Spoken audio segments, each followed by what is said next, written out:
Hi everyone, and welcome back to the podcast episode 2. I'm so happy to have you on episode 2 of Body Language, the space to talk about our experience in this world, confidence, how we present ourselves, and embrace who we are, and all the nuances that come with it. Thank you all so much for listening to episode 1. It meant so much to me. Every single one of you who listened, that just means the world, and I cannot thank you enough.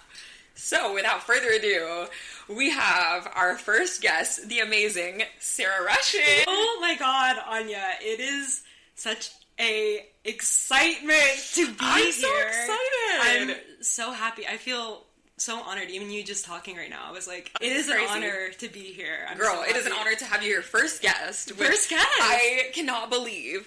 So, I guess we have to address how we met. Yes. So, Sarah and I were supposed to be roommates, and actually ended up being roommates at SCAD. Mm-hmm. COVID tried to keep it separate at the start, but despite all odds. Despite it all, we've known each other for 6 years. It's crazy. Been through art school together since the beginning, and what else can we say on our backstory? I think it was so interesting how we met through Facebook. Yes. Like, it was almost an online dating situation for friends. That was crazy. And I was just talking to Brooke about that last night. Hello, Brooke. We were supposed to live with Brooke, too. And she was saying you were the one who put up the post. Yeah.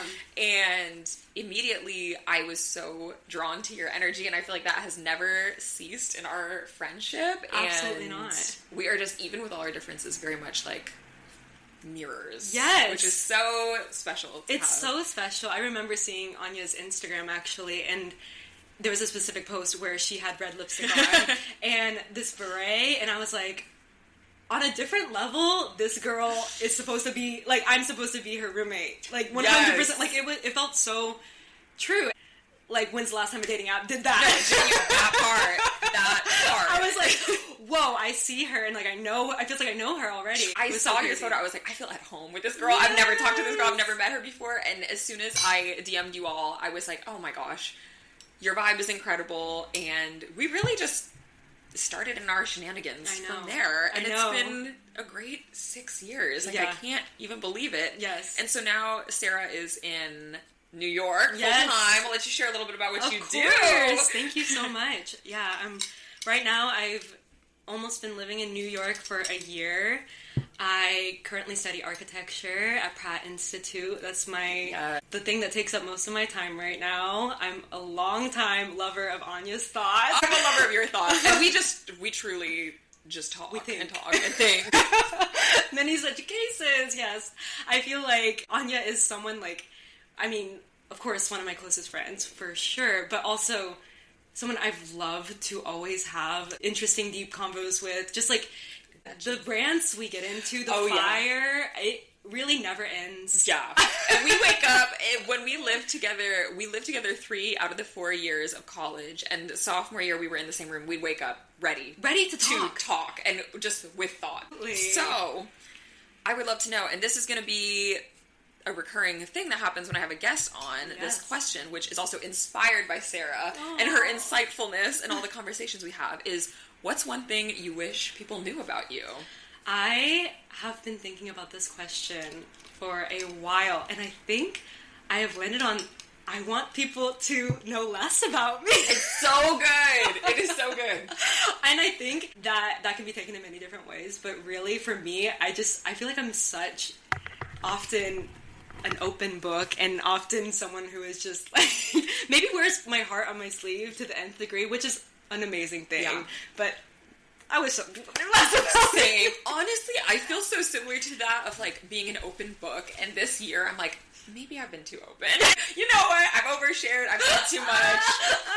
And I don't know if I left them wanting more. I said maybe I left them wanting less. People around me wanting me to take back what I just said. Like, even in the car right now, we were like, dang, we've had moments where we're not sure we should have just said that. But, no, literally. It's a beautiful thing, and to me, you truly are like our community's celebrity.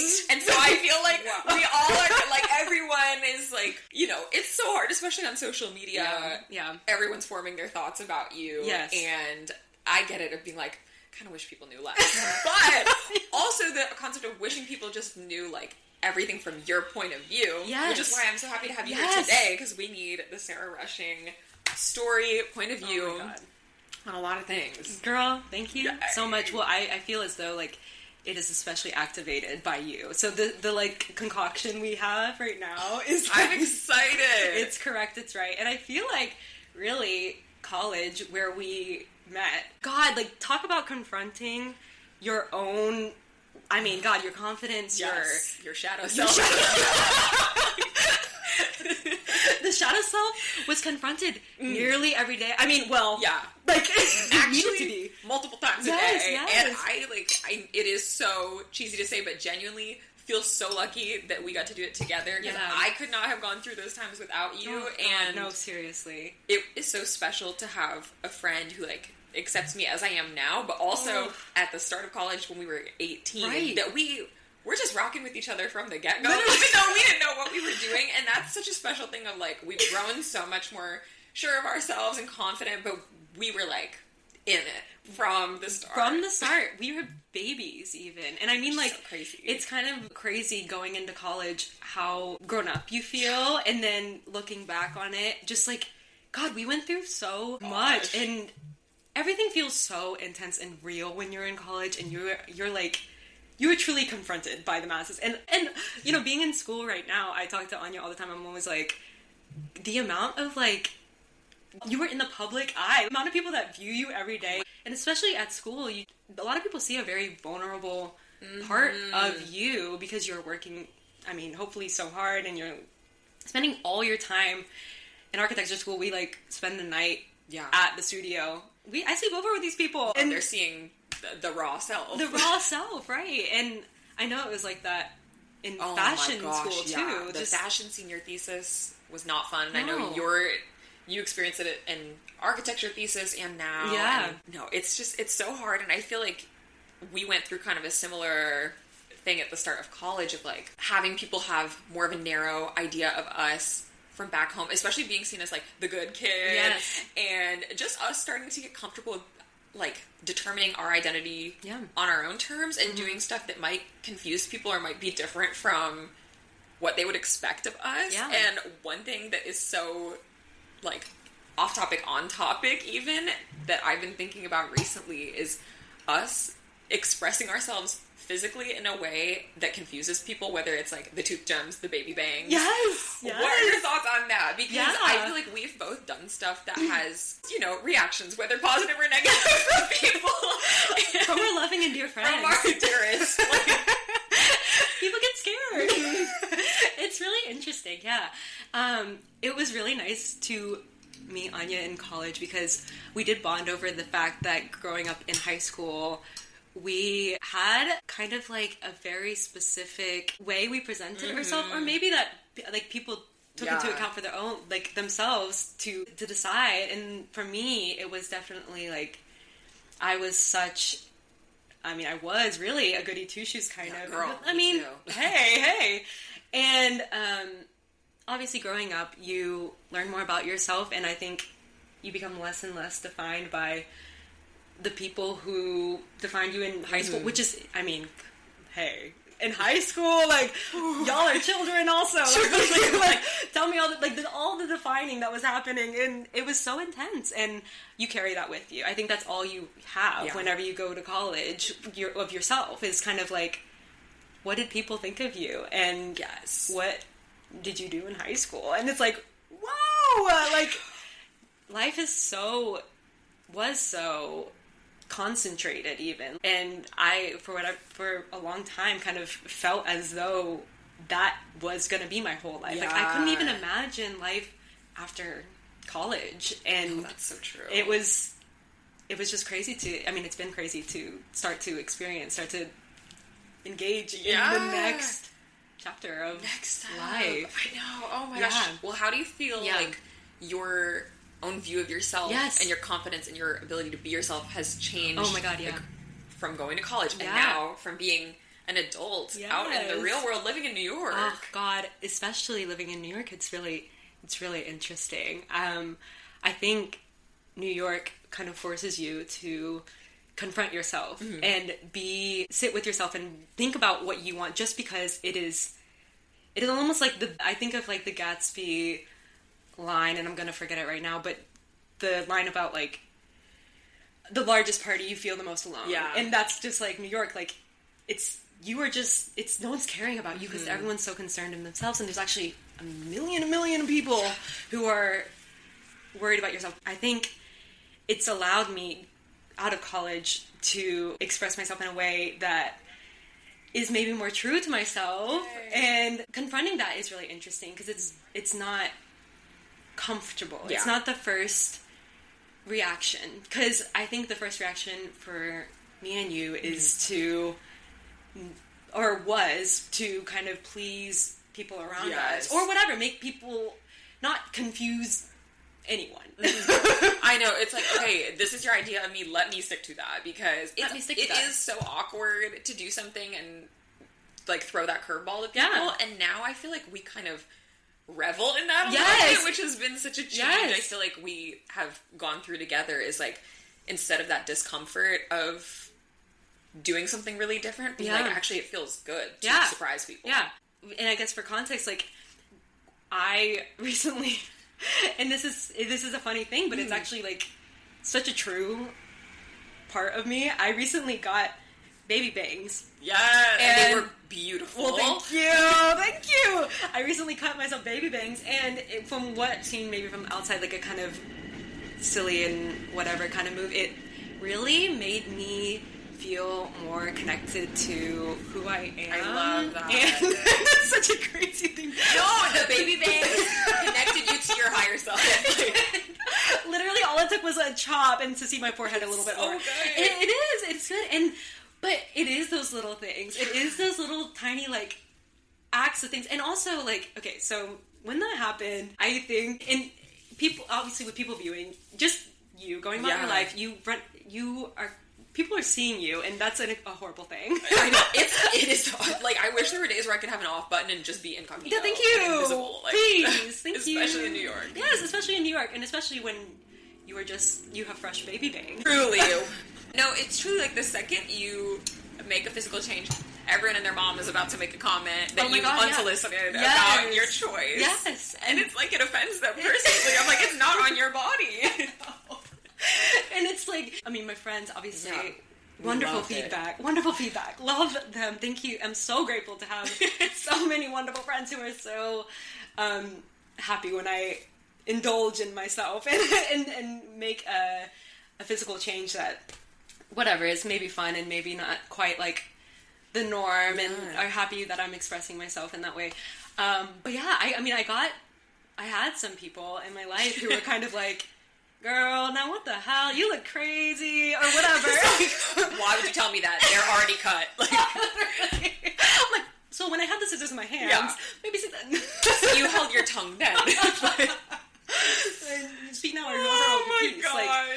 Like, anyway, so, but it's interesting. It's interesting to, like, see how much your physical appearance and altering it affects the people close to you, or whatever, their idea of you. Because for me, the act of baby bang, the engaging of a world of baby bang, allowed me to kind of stepped into just being myself, and maybe doing something a little bit more reckless, a little bit more, and I cut them myself, which I didn't know that, actually. You did a great job. I thought you guys professionally done it. That is really good. Thing. That is they look just so good, and it actually makes it even more just like rock and roll that you cut it yourself. Well, yes. I think a baby bang done in a salon is a different vibe from a baby bang done by hand. And I think probably the correct path to baby bang is to do it by hand. Yes. And tooth gems in a similar way. Which we have done together by hand. Yes. It's like,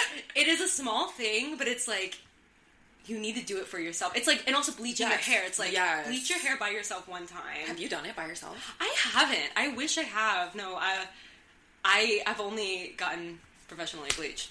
But I love, and it looked good. Thanks. It was a wise choice to do it professionally. But one thing I was actually thinking of, because I was thinking about asking you that question about, like, those physical changes that are so, like, it feels right for us and it's so jarring for other people. Because I was thinking about when I feel like for me the tooth gems was the one that I had where I was like, this feels so in line with who I am, and yet it surprised a lot of people because maybe they knew us in high school and it like doesn't match. I just touched the incense. For those on the pod. But, actually, side note, when Sarah and I were living together, I lit incense in my room and it burned a hole in my skin. Just like recklessly.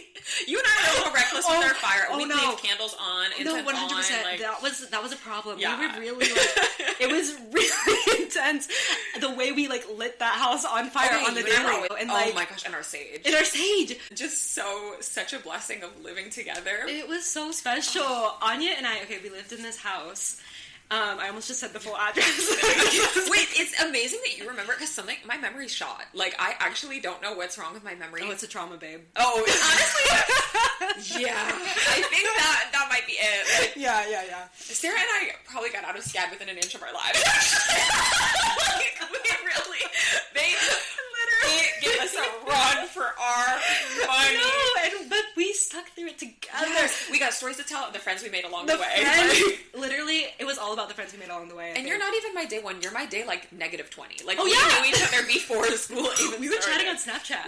Now that is a throwback. If you're listening, do you still use Snapchat? And do you, Sarah? Do you have it? Oh my god, Snapchat is such a big topic for me, and I'm so. What are your thoughts? I want to hear. Okay, it's honestly like, why am I like so scared? Okay, because honestly, it's hard to engage in the Snapchat rhetoric with people. I hate Snapchat. Me too. To a different level. And it's to a point where I'm 100% a hater about it. Like, I love that though. I'm telling people to get off of it. It controlled me in a way that was evil. Like, really, when I was, talking to guys on Snapchat, ooh. The darkness of that. Why are we sending half our face? Oh, come on. Half the face, there's a filter. Like, no. And the Snap score, there's something really sinister about any sort of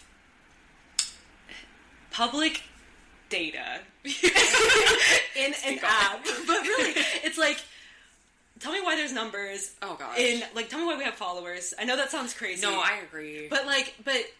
But going deeper and engaging in the Snap score, like a Snap score going up whenever you talk to someone, and then monitoring someone else's Snap score. The creators of that app are truly evil for making that. Oh, they know what they're doing. Like, yes. That's insane. It's insane. It's really dark-sided that people not only have that, but they also have your location. They have... Yeah. What was the other thing that...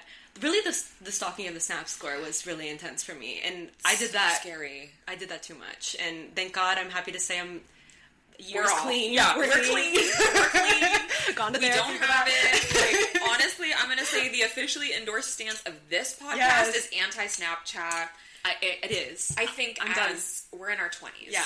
The communication needs to be on another platform. There's plenty to choose from. Yes, there just is. Not that one. And I think it should be letters, you know? Yes. Let's go back to it. Yes. Oh my gosh. Well, Sarah is just like one of the most well-versed people creatively that I know. It's so true. And you're so great at visual art, at written art, like everything. You can just do it all. You express yourself so well physically, whether it's how you dress, how you do your hair, the media you consume, and it's so inspiring. So what would you suggest to someone too who's kind of like just wanting to find themselves like has making your art or like the media you consume kind of, do you feel it's had a big impact in you feeling fully grounded in yourself? Yes, first of all, thank you.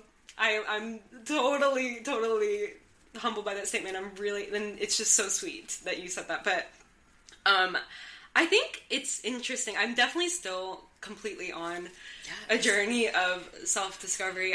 Every single day I feel like I'm confronted with the evils, the turmoils, the inner evils of myself and I. Yeah. And really when I found out the things that make me feel like the most myself, I feel like it's a feeling you cannot quite explain, can't quite latch onto, but you know it's correct. Yes. And I think often we are always doubting ourselves and just thinking, second-guessing ourselves in so many different areas. But I think that you know your gut feeling, and you know when something's wrong, you know when something's right. And something else I've been really engaging with recently is the idea that if you feel kind of envious towards something, or if you feel anxious about maybe you're not doing something. Yeah. Let me do a specific example. For example, for a long time, I felt kind of anxious about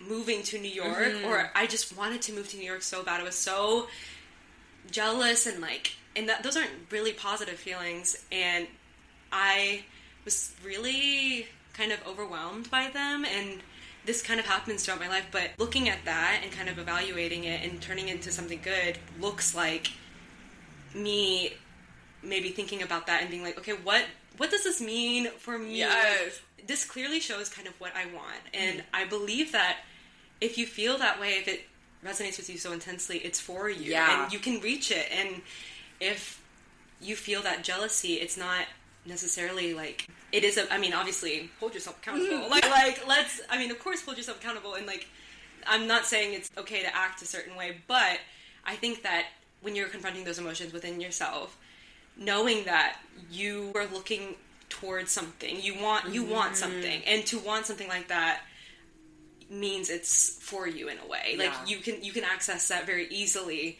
and work hard or whatever it may be, do the steps it needs to take to get there. And I just feel like when it's meant for you, it won't miss you. Yes, and Anya says so that good. all the time, and I think hard work comes with that. I think that you know in your gut what feels good. And I know that's kind of like a silly thing to say, but continue to align yourself with those things. Continue to surround yourself with people who uplift you, and make your dreams feel achievable, because really I feel so lucky to have had friends like you, like Anya, I love you. I mean, all throughout college, a supportive partner, it's really the stabilizing part of my life. That support is totally everything, and I'm so grateful for it. I'm grateful for my family too. That does help you to align with yourself, and people who see you as great and totally okay with who you are as a person. And when you show up maybe not as what you think is the best version of yourself, but they still accept you, that is so special. And it's just important to surround yourself with those people. What do you think? That's so good. Everything you're saying is so good and eloquent and beautiful, and I totally agree. You're someone who has always encouraged me and all of our friends to follow your intuition, and if you are yearning for something, you remind us that is for a reason. There's a part of you that wants that, and it's not inaccessible. And I think even the yearn to whether it's something big like moving or changing career, or a small thing like changing your hair, doing an activity during the day, you've always pushed us to go do that because your gut is right, and you're such an intuitive person. And I feel like through our friendship, we've seen each other walk through so many situations where our intuition told us one thing, we didn't listen, and then we had a crazy situation. Yes, so and a good story to tell. But I also feel like what you said too about that support system around you just again reminds me so much of our friendship of being with people who see the vision in you, people who make you feel understood, and they're I'm putting all my bets on this person. I feel at the start of college, I was just carrying a lot of the weight of what people thought of me in high school, and it didn't leave me feeling the most confident about myself. And honestly, I think because I was carrying myself that way, some people still treated me in line with that, but you have been someone who's always made me feel so seen from the get-go, and that is a kind of friendship that's such a treasure. And I'm everyone who's listening, you deserve a friend like that who sees you at your raw, not you at the final destination, if that makes sense. Yes, absolutely. Because that's what we're on the journey together for. Well, of course. It's such a rare and special thing to come by, and it's so crazy. I think about how lucky we are to have found each other. Truly divine timing. Divine timing. Even to going into college, all you want is that safety and that peace, and especially a friend in college. Hello, everyone just wants we needed it so badly. We needed it so bad, and when Anya and I met in person for the first time, nothing could have been more peaceful. Yeah. And, like, oh my gosh. confirming. It was so good. It was so good. We met at Savannah Coffee Roasters. Yes. And it was the day before you turned 19. Oh, freshly 19. It's so crazy. It was crazy. It's just so special to, like, go through so much. Yeah. And oh my gosh. We've seen is- each other through so much. It's so special. It is so special. And I cannot, like, drive that into the ground enough. Like, when you find those people in your life, keep them close. Yes. The intention with it. Put in the effort. Like, that is just not something you come across often. I'm so happy, you know, to have had that. But, like, I'm, like, everyone deserves that. Like you said, like, everyone deserves to put in that effort, not only for themselves, but for other people, for the people that keep close. And, yeah, it's just... Listen, y'all, college. Oh my gosh, art school. Art school? Yeah. We have so many stories, and I was even wondering, I was like, depending on how much time we have, if we tell them some of our stories, I'm like, maybe at the end we should tell some stories. 100%. Because we've lived through some stories. Yeah. But I have a question for you, because this is a piece of advice that Sarah gave to me that has changed my life, and, like, I've had to repeat to myself so many times, especially when you first told it to me sophomore year, because I just feel like I was so anxious at the start of sophomore year, being really hard on myself, and you told me, be on your own team. You have to be on your own team. So I want to know, do you know who told that to you, or, like, where you got that from? Because it's so good. I genuinely think it was, like, a Pinterest. It's so thank you, Pinterest. Sarah and I are avid Pinterest users, by the way. Anya and I have a shared Pinterest board where we really get in touch with the Pinterest quotes. Oh, and it's the photos. so good. Yeah, no, I think it just reigns so true for me. And it was, I mean, honestly, like, something I've had to tell myself so many times. And it's honestly made me kind of look at it in a different light, the way you look at it in your life, like, and what you say about that quote. I think my mom has always kind of taught me that. My mom has kind of represented that phrase in her own way growing up. Like, always. She is just the most confident person I know, and just does not even think about not being on maybe, like, her own team in a way that, like, also is kind to other people. Like, she's just very good at that. And being on my own team, I think what that really means to me, and I'd love to hear what it means to you as well, because maybe it means something different, but, like, that's so cool. I think it means when you wake up in the morning, you're looking in the mirror, like, just showing up for yourself and being kind to yourself, saying the right things in the mirror, doing those positive affirmations, putting in, again, the work, the discipline, the kind of, like, extra mile it takes to make sure you are healthy, happy, and safe. And at the end of the day, like, we just have ourselves. Like, you're talking to yourself in your head all the time, and you would want someone to be nice to you if you were chatting with them. So just be kind to yourself and say those nice words to yourself. And when you are working through a situation in your head, I feel like me and Anya often we do. We're ruminators. Big thinkers, thinking about it. When you were thinking about that, I think it's important to just take it easy on yourself.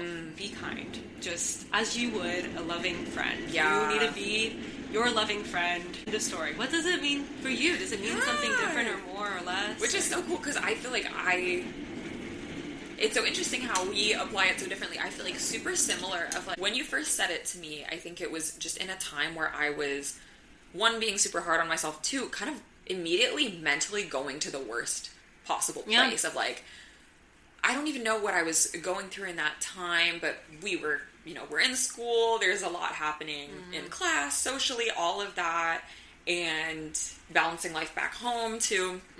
And I think for me, I just always, with my anxiety, would go to, like, the worst possible outcome, or, like, the critical place of myself. And I feel like you saying that really made me think I need to step up for myself and, like, take the positive road for myself, if that makes sense, because no one else, I can't make someone else do that for me. Yes. And heavy on that. Yes, right? It's like, if you don't step up and do that for yourself, like, that is the ultimate act of love for yourself. And I feel like kind of most of my life, so many of the things I was doing were actually working against my wellness in terms of like really entertaining negative thoughts or anxious spirals and thinking about what could go wrong. And I'm like, that is for me the definition of not being on your own team, is forcing yourself to think of worst possible outcome or ways you're not enough. And I'm like, no, think of all the ways you are enough and all the ways it could go right. Right. And like opening up doors for yourself instead of closing things off. Exactly. So, and yeah. you want your team to win.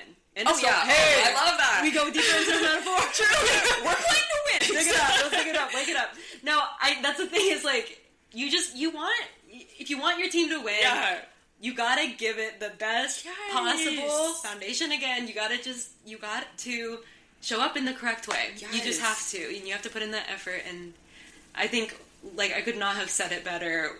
What you just said, it's just that. And I mean, often I forget it, but to come back to that is come back to, okay, listen, let me just be on my own team. Let me show up. It just changes how you approach the world a little bit more, you know? It makes you feel good. Yeah, and there's so much, like, we are all dealing with so much every day and so much comparison. It, like, for you to cast that vote in favor of yourself instead of against is a huge thing. And, like, to build a trusting relationship with yourself, too.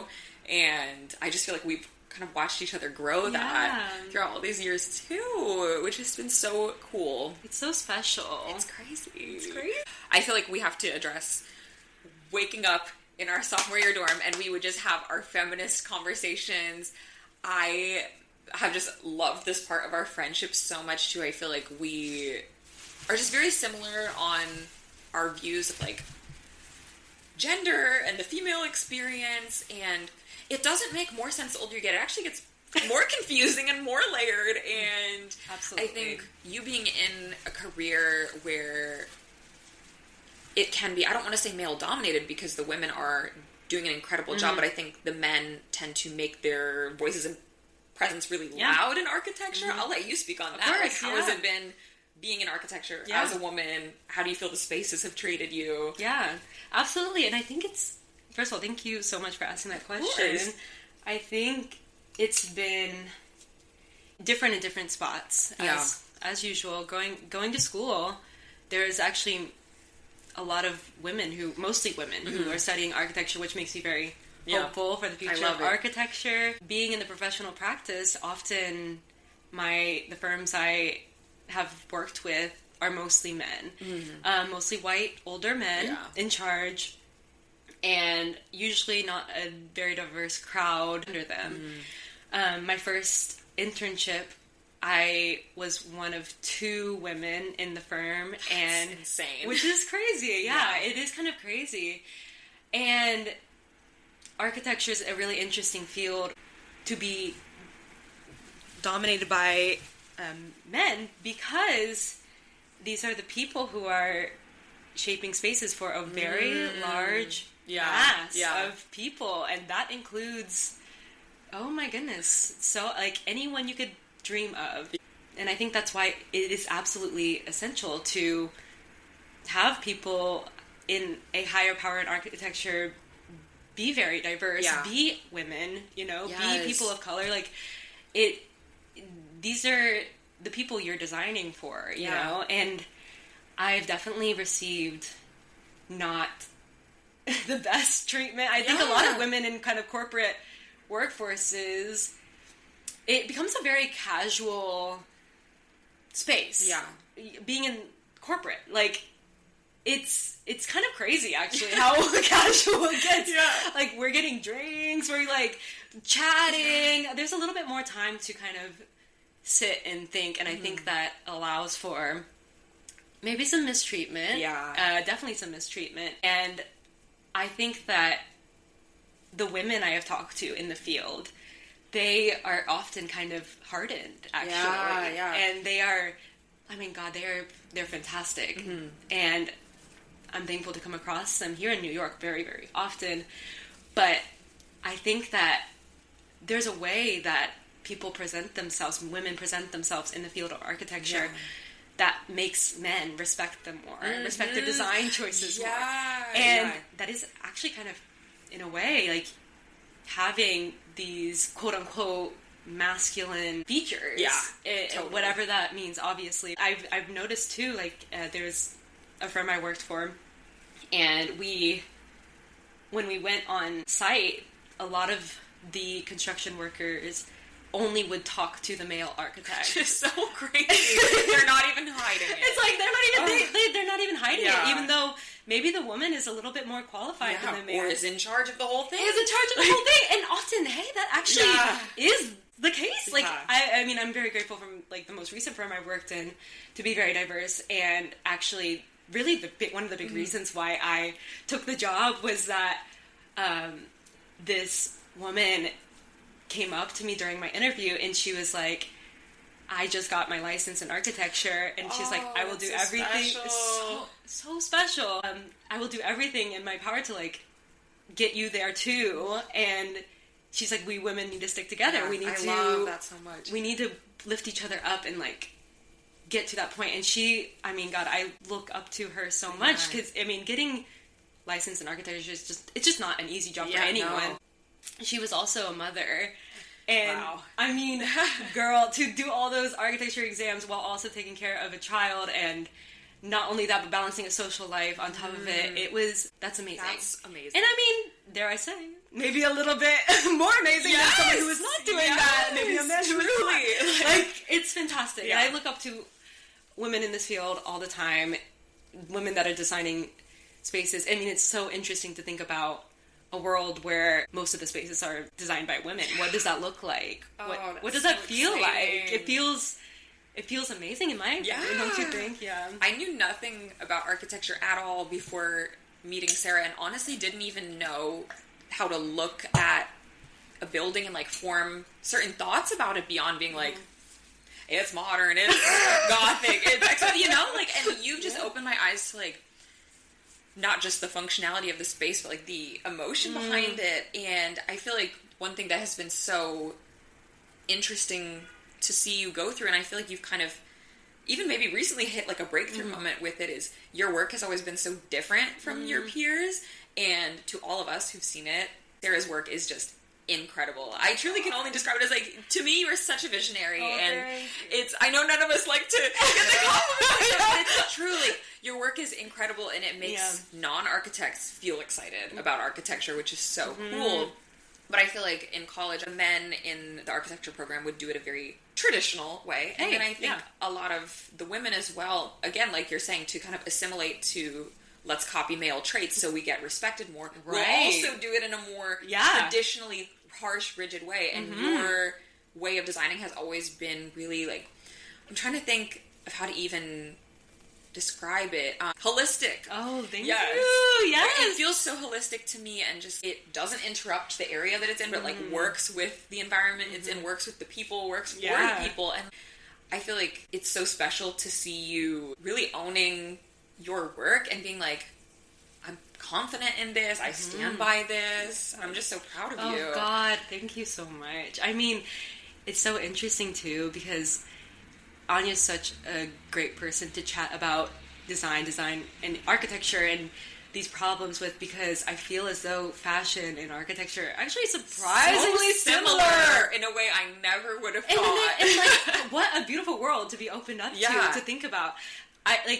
I mean, and I think the core of it is, like, it's both. First of all, it's, like, almost this exterior exploration of space, and that's a very vague kind of woo-woo term of it, but like, it is.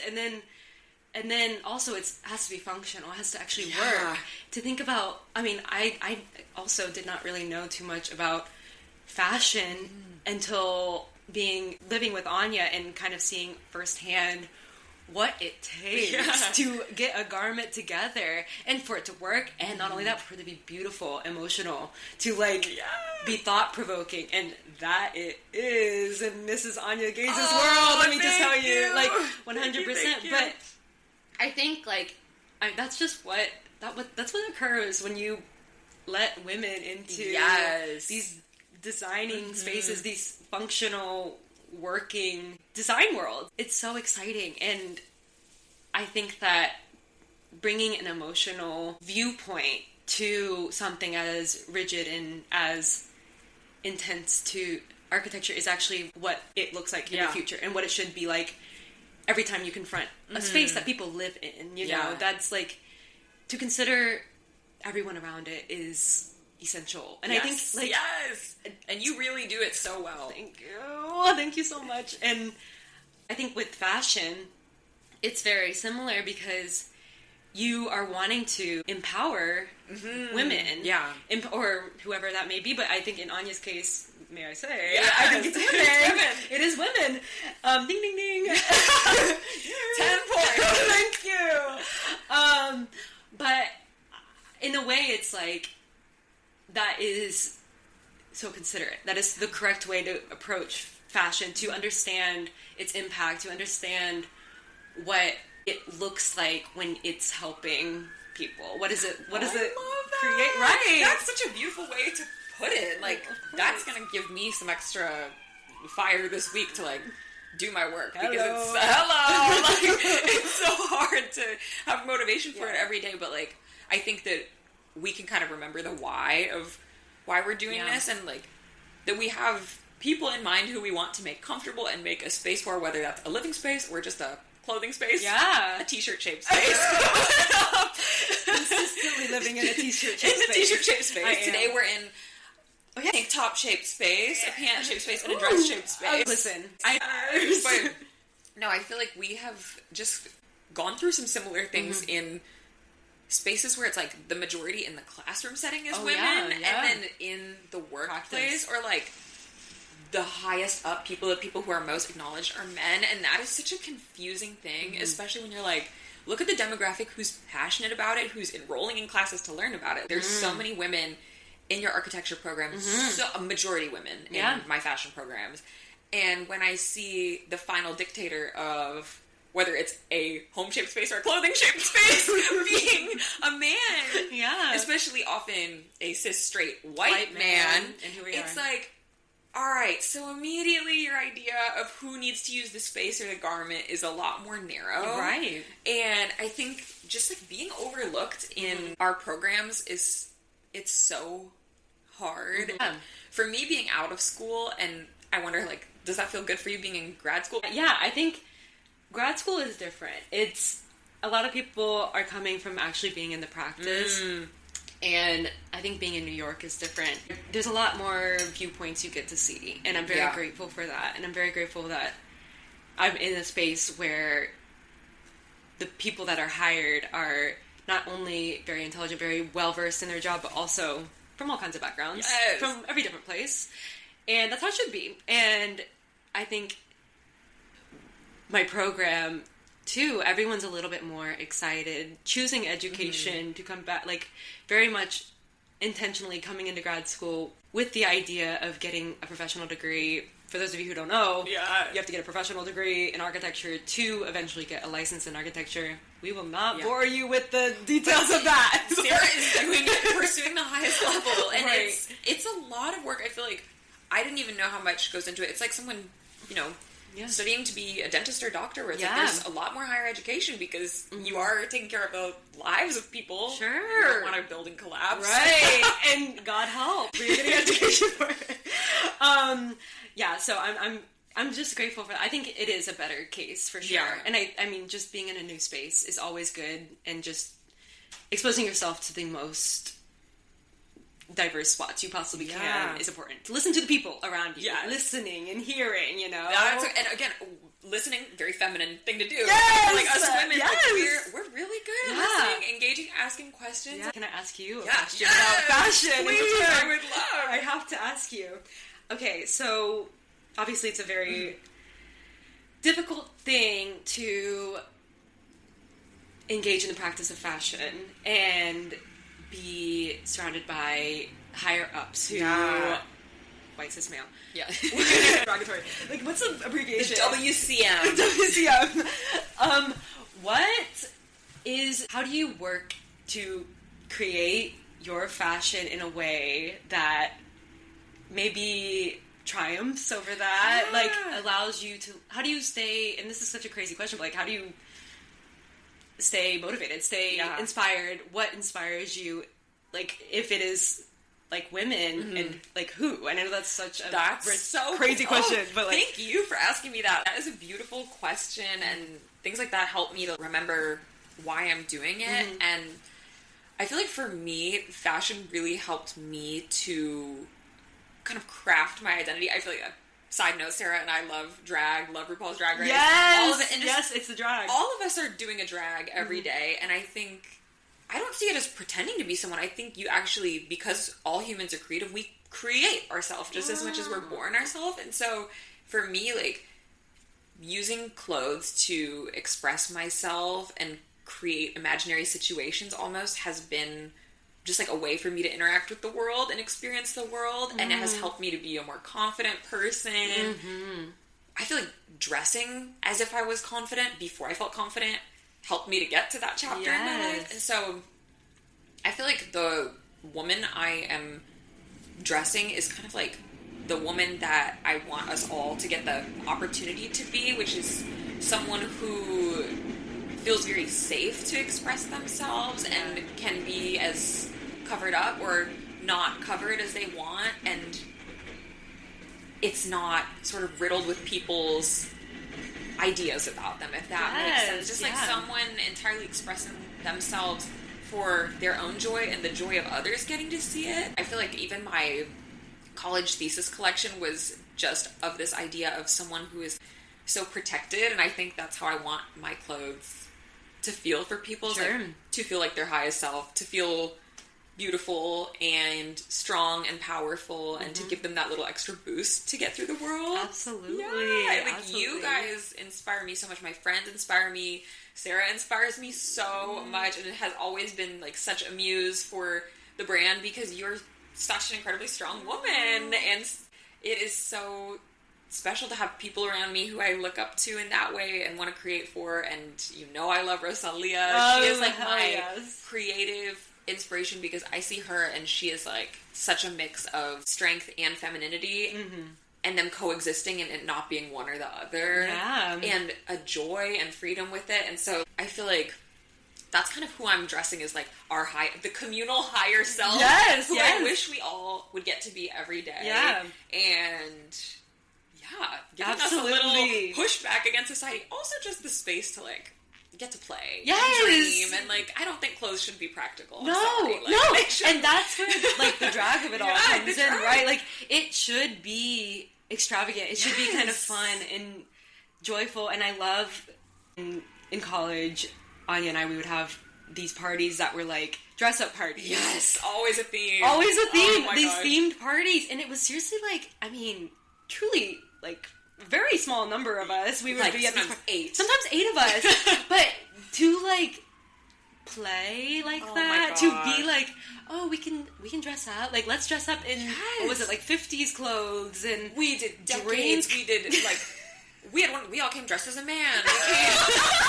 We did a night where we switched identities and came dressed as each other. Yes, like, that was so fun. Something about that is so fun, and that's how I think unserious it should be, right? Like, and I think that's kind of what you're getting at, like, get in touch with that fun, that play. Like, it was so fun. It's playful, and you saying that actually like makes me think of something. I think almost dressing up as something super different, like us dressing up as all these different characters or different iterations. It didn't make me feel further from myself. It actually made me feel more connected to myself, because you're like, these are all the different facets that I can exist within. And it's like, even my roommate and I were talking the other day about like wearing an outfit where you're like, oh, I kind of feel like I'm in a costume right now, and it can make you feel uncomfortable, and then sometimes you're like, wait, I kind of love it because I'm in a costume of myself. And that is a really cool thing to be like, I'm in a drag of myself, like a hyper extended version. Even when we did the like dress as guys party, we're in a male drag. Literally, we were drag kings. We were drag kings that night. Oh, and the photo's crazy. I wish we could. Oh my gosh, I know. Like we might need to. It was so, but it's great. It's like you're reaching those corners in a way. You're like, you're scraping up that craziness. Like that's how it should be. You should just engage in those parts of yourself. Exactly. We're all so multifaceted. Like you cannot be one thing. So to almost engage with all the wildly different parts of your identity brings you closer to the core. 100%. If that makes sense. I'm fully there, and I'm fully set. I totally get it. I know recently we went on vacation together, which was so fun. Good. And we got onto the topic of what do you do when someone genuinely sees you as only one thing and knows how to interact with you as, like, one facet of who you are. Yeah. And I feel like that's something that happens to both of us frequently in different ways. It was just such an interesting conversation we were having. So overall, like, how do you think in your life you're kind of claiming your identity for yourself and pushing back when people try to put you in that box? Yes, totally. I love this conversation we had over spring break. It was so fun and interesting, and I think that you have to, at a higher level, like, just completely engage with yourself at all times. Like, to show up as yourself, and maybe that's totally rudimentary, but you just need to keep being there. Even if other people have something to say, trust in yourself. Yes. Again, trust that intuition. And I feel as though it comes up often with relationships and dating for me. Yes.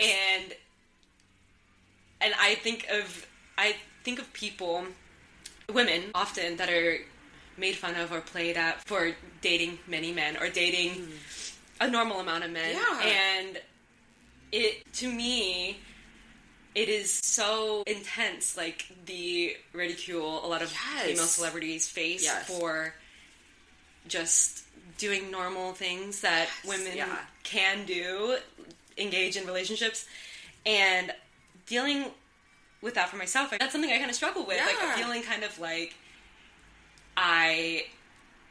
people see me in this certain way, or maybe think that I can't do certain things, like prioritize friendships or be present with myself and whatever that may be. It's kind of difficult to confront that. And when people are constantly telling you certain things about yourself that you just don't agree with, I think that you can silently, kind of prove them wrong by being gentle with yourself in those moments and just confronting yourself and talking to yourself and talking yourself up in many ways. Being on your own team. Being on your own team and listening to the people who you trust the most and having those conversations with them.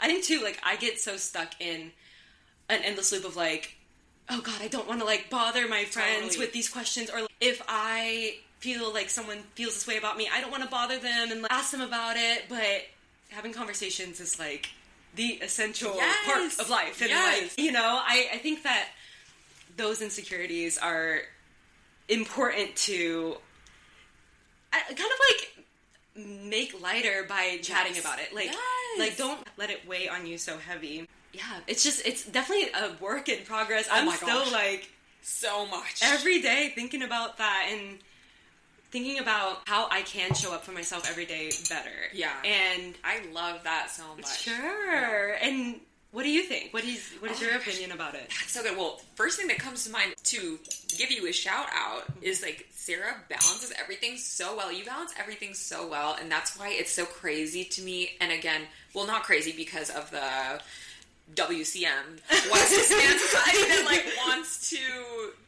loves to put women in a box. Yeah. And Sarah and I talk about that all the time of like women aren't given the luxury of being a dichotomy of multiple things at once. You are one thing or you're the other. It's very black and white. And I think you've experienced that of people being like, oh, because you're a great partner, that means you can't be a great friend or you can't have a great relationship with yourself. And you are, Sarah's an incredible friend, like such an intentional friend. Thank you. You make so many new friends. You cherish your old friends. You also are so reflective and spend so much time being introspective with yourself, growing your intelligence, your craft.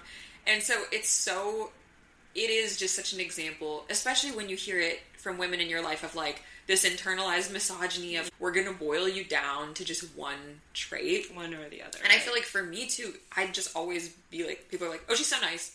Oh, she's nice. Great. Glad to be that simple and understandable. Yeah. But honestly, like, I think I mentioned this to you. I'm almost trying to like flip the switch and like create a drag off of for the people who are not familiar with drag, they're going to be hearing about drag more than they ever have in this, and we're using it in a very different way here. Kind of creating a costume or a caricature of like, if you desire to put me in that box so badly, have at it. Yes. And like, though that is eat it up. not my truth, eat it up. Eat it up, girl. Like, welcome to the marketing. Like, I was watching a podcast that Gwyneth Paltrow did with Charlie XCX, and she was asking Charlie, like, how do you feel that people portray you as very flat one thing of like you're partying and doing drugs all the time? And Charlie's like, I know that's not who I am all the time. That's who I am such a small bit at a time. But she's like, you know what? If you have to make sense of me by putting me in that box, then you can do that. Yes. And I'll let you think that. Yes. She's like, at the end of the day, it's still branding me and it's still marketing me. And so I think it's given me that piece of being like, it makes us that much more of a mystery of like, certain people may not understand the whole scope of all we both have to offer. And if they are content to boil us down to one thing, like, you can have that. 100%. I won't work to change your mind about it. Oh, I love it. No, that is totally and completely correct. I think stepping into that and kind of almost celebrating it. Yes! Making it play again, making it fun. It's a joke.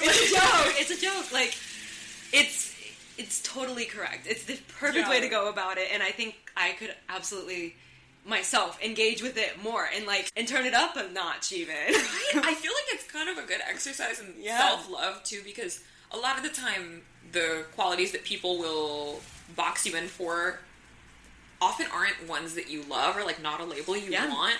But I feel along with the concept of loving all your qualities or loving your shadow self, I'm almost like, you know what? Like, and it's almost beautiful if they grab onto that idea too, because I'm like, maybe that was something I used to not celebrate in myself, but who's to say those aren't okay qualities in us too? It's like, you're kind of saying it to me like a backhanded compliment, but I'm actually fully gonna walk in my truth of like, you are an amazing partner. Right. I am nice. So we're gonna just you got us. Hey, maybe you're right. Maybe they're onto something. Like, you know what? I'm like, screw it. I'm like, sure. I'll engage in that drag from time to time. So, oh my god, yes, like absolutely, so funny, girl. Like Sarah and I always. Oh god. I wish I could have you guys in on so many of the conversations. Please, because seriously, I always like.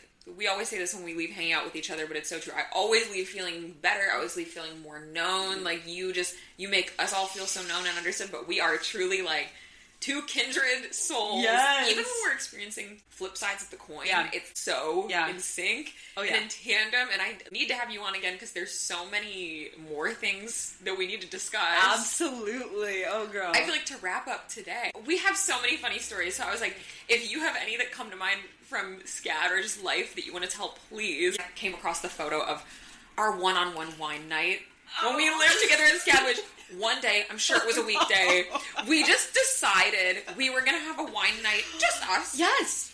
And we had our wine, and we played a game, just us. Just us. We played For the Girls, which is a party game. We played with two people. Just me and her in the kitchen. Us in the kitchen. We're having a falling to the floor in hysterics of the jokes that we have said. Like, it was so incredibly funny. I was so happy. And we're prank texting people because we're getting these dares from these cards. A menace to society. Anyone who we prank text is like not finding it that funny. Okay, we literally prank text people thinking we were laughing our butts off, like freaking out, like, oh my god, they won't believe it, no way, and they just text back, they're like, oh, have like, fun. I'm like, well, I mean, we did. It's like, okay. I feel like the part that sends me the most, it just kept going, was us being like, and let's do each other's makeup. And so we bring down all of this makeup, and I have the photo, which again, I'm like, do we dare insert these in the YouTube video? Maybe not. But the makeup, look, I think we both have just like an intense eye and a purple lip. And do we just go to bed and go to school the next day? Like, yes, we did. like 100% it was a weekday. I can see the like. Not only was the makeup whack, but also our hair was the hair was crazy. Like, tell me how it was frizzed. Like we looked completely deranged. We were blown out. Like if you like engage with a wine night with your girl, oh girl, and the look you will have at the end of the night. That's true drag. That's true. Now that's a character we've never assumed before or since. No. And we need to reactivate We them. need to reactivate that. And one thing I will say about Sarah and about our friendship, we are both down. Down. You give us an invite for something, we're down. We're down. You have a plan, we're there. Down. We're down. The birthday parties, I feel like yes. we would just be like. I remember specifically Phoebe's birthday party. Oh, our dear my friend gosh. Phoebe one time had a birthday So party fun. on a rooftop, and Anya and I got on this bit of. We got like. Sorry, we have fun. Sorry, No. we're fun. We're gonna leave the party with a story. We just we kept on. So we were on the rooftop, and they had these ping pong balls and paddles. Naturally, we gravitate towards the ping pong balls and paddles, and we start like popping it off the roof, which is completely not safe, and we do not recommend. But it was the best part was we didn't tell anyone, and we kept on doing it when people weren't looking. And people were like, "What? What is up?" Like, noticing there's no more balls. We just kept on finding them. It was an exercise of free will. No. So we're going down the slide. Oh yeah, y'all. This. We need to go back. I there. know. What was that rooftop bar? What was it called? I can't even remember. The something rooftop. Well, something. Electric Moon. Electric Moon. Electric Moon in Savannah. No rooftop in the title. Like truly. Rooftop was not to be There found. was actually no rooftop in the title. But it was like that bar in Savannah is like a playground. So like fun. they have slides. They have a bunch of toys. They have a photo booth out there. I'm surprised no one's gone over the edge. I mean, come on. Like, sure. I'm sure someone did. And oh my god, the horrific, historic brick stairs on River Street in Savannah, Georgia. If you guys have a chance to get drunk on River Street in Savannah, Georgia, please do, and please try Let us and know get how up it those goes. stairs. Like, let us know. By the way, call us. Call us if you make it through. Send a comment. Let us know if you've engaged with the River Street River stair. Street play. River Street playtime. It's so crazy. Oh my Yeah. Well, one thing that happened this past year that absolutely sends me, just on the topic of us both just being down. Yeah. Don't tag us in an ice bucket challenge if you don't want us to do it.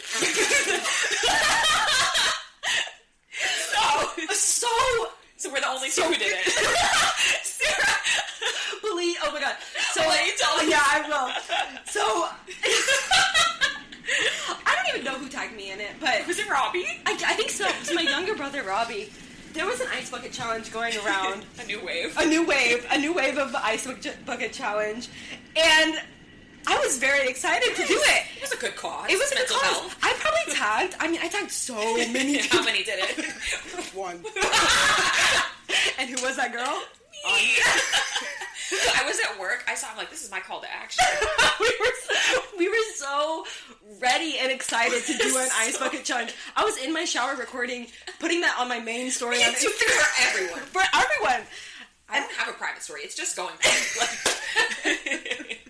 Just engage with the ice bucket. Listen, we were doing it for a good cause. It was mental health. It was mental health. Listen. And I did a little speech at the beginning. It was beautiful. I was moved. It was great. Like, we cared. Yeah, listen, I was expecting everyone else to catch on. It was just, I guess it was just not.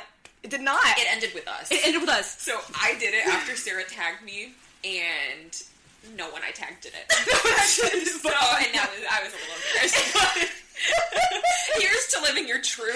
Yes. And doing things that people don't understand. Doing the damn ice bucket challenge, especially for mental health. Wake it for up. mental health. Wake it up. Wake it up. We use social media to our advantage. To everyone's dismay. The nth degree. It was really a crazy amount. But every now and then, and I really encourage you guys to do this with your friends. I hope this is something that you guys maybe have done before, but if I was in class and Anya was also in class and we were apart, instead of texting her, I would put on my main story, "Hey Anya, what you doing?" and tag her. And I'd repost and reply.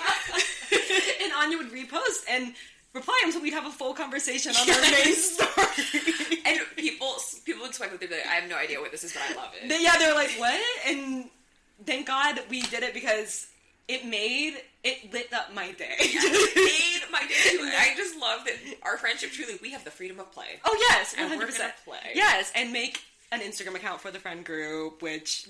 Oh, and then we're the final post. Like...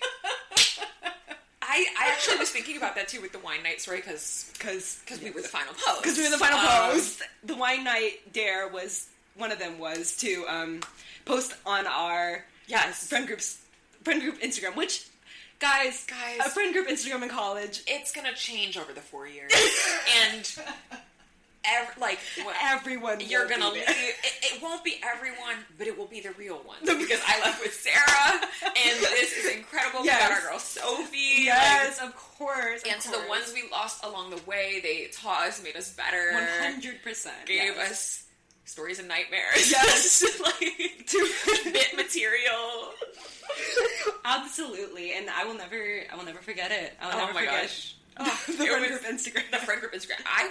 We should look through it after We this. should. Let's take a look. Okay. Oh my gosh. Sarah, thank you so much for being here. This was so special and so cool to get to share making the first guest episode with you. Oh my god. You have been just the best and so insightful, and I just can't wait for everyone to get to hear a little bit more of your point of view and your wisdom because it is all advice that has grown me and helped all of us. So Thank you so much for having me. I cannot even stress that enough. Like, so fun. What a fun time. Final thing to ask you. Is there anything you want to promote or share? Yeah. And can you share with us your Instagram handle? Absolutely. My Instagram handle is... Okay, so it's Sarah Rushing, but the R's are W's. Yeah. So Sarah Wushing. At Sarah Wushing. And something I would like to promote. I think everyone should have their death row meals on lock and ready to share with everyone because I think it's so fun to ask people what their death row meal is. Well, then I can't leave without asking. Can you give us like a few items that need to be there for you? Uncrustable. Ooh, essential. Never eaten one. You would love. Okay, need to get this. You would really love. It's very good. And Uncrustable is great. I think that's essential. A hot tea is great. Yeah. And a recent development is a tofu pad thai. Oh, that's good. Right. What about you? Oh my gosh. You know, I need a good pasta with vodka sauce, tons of Parmesan on top. Oh, yeah. Crinkle cut fry. Bring the jar of Nutella. Yes, yes. Iced coffee. Girl, we're not going down easy.